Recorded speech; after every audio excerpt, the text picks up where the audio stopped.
ჩვენს მიმართ აკვეთის ღონისძიების სახით გირაო შეიცვალა. პროევროპული აქციების მონაწილეების მსგავსად 2026 წელს ციხეში ხვდება ოპოზიციონერი პოლიტიკოსების ნაწილი. საერთო ჯამში ოცნებამ 2025 წელს 20-მდე მოქმედი თუ ყოფილი ოპოზიციონერი პოლიტიკოსის სხვადასხვა ბრალდებით გაასამართლა და დააკავა. წულუკიანის კომისიაზე გამოუცხადებლობის გამო დააკავეს კოალიცია ცვლილებისთვის ლიდერები: ნიკა მელია, ნიკა გვარამია, ზურაბ ჯაფარიძე, პარტიის სტრატეგია აღმაშენებლის ლიდერი გიორგი ვაშაძე და ლელო ძლიერი საქართველოს ორი ლიდერი მამუკა ხაზარაძე და ბადრი ჯაფარიძე. ამავე მიზეზით ციხეში მოხვდნენ ირაკლი ოქრუაშვილი და გივი თარგამაძე. კახა კალაძის საარჩევნო ბანერზე წარწერის გაკეთების გამო პატიმრობაში იმყოფება კოალიცია ცვლილებისთვის კიდევ ერთი ლიდერი ელენე ხოშტარია.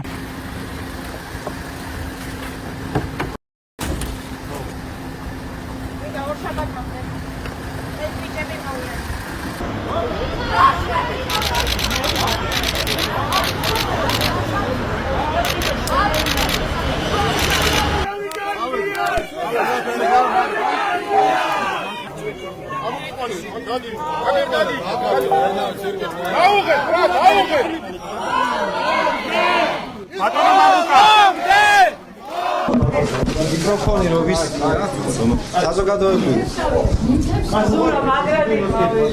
სოლა ბოლომდე გამხობაროს რეჟი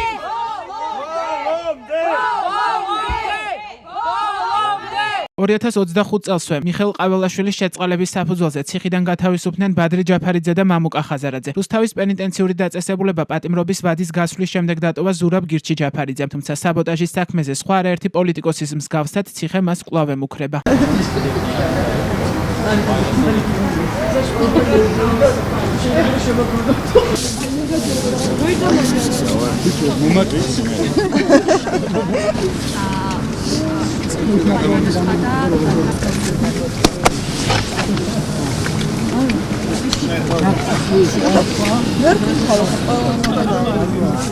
პატიმრობაში იმყოფება ერთიანობა ნაციონალური მოძრაობის პოლიცსაბჭოს თავმჯდომარე ლევან ხაბეიშვილიც. სუსმა 11 სექტემბერს ტელეკომპანია ფორმულას ეზოში დააკავა. ბრალდების მხარემას მშვიდობიანი დამხობის გეგმის ფარგლებში უკანონო ქმედების ჩასადენად მოხელისთვის ქრთამის დაპირებას და სახელმწიფო ხელისუფლების დამხობისაკენ მოწოდებას ედავება. 4 ოქტომბრის მშვიდობიანი დამხობის საქმეზე ოცნება ოპოზიციონერი პოლიტიკოსები პაატა მანჯგალაძე, მურთაზ ზოდელავა, ირაკლი ნადირაძე და თავდაცვის ყოფილი მინისტრი ბაჩუ ახალაიაც დააკავა. ქართველ ხალხს არ შეგეშინდეთ არაფრის.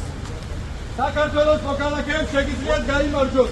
ავი არ დაუხაროთ რუსულ რეჟიმს. ოპოზიციონერი პოლიტიკოსებიდან ქართულმა ოცნებამ ბრალი ყოფილ თანაგუნდელს პარტია გახარიას საქართველოსთვის ლიდერს გიორგი გახარიასაც წაუყენა. გახარიას, რომელიც შინაგან საქმეთა მინისტრისა და პრემიერის პოსტს იკავებდა, ბრალი 20 ივნისის საქმესა და ეგრეთ წოდებულ ჩორჩანას ეპიზოდზე წარუდგინეს. გიორგი გახარიას პატიმრობა დაუსწრებლად აქვს შეფარდებული, რადგან ის ახლა გერმანიაში იმყოფება.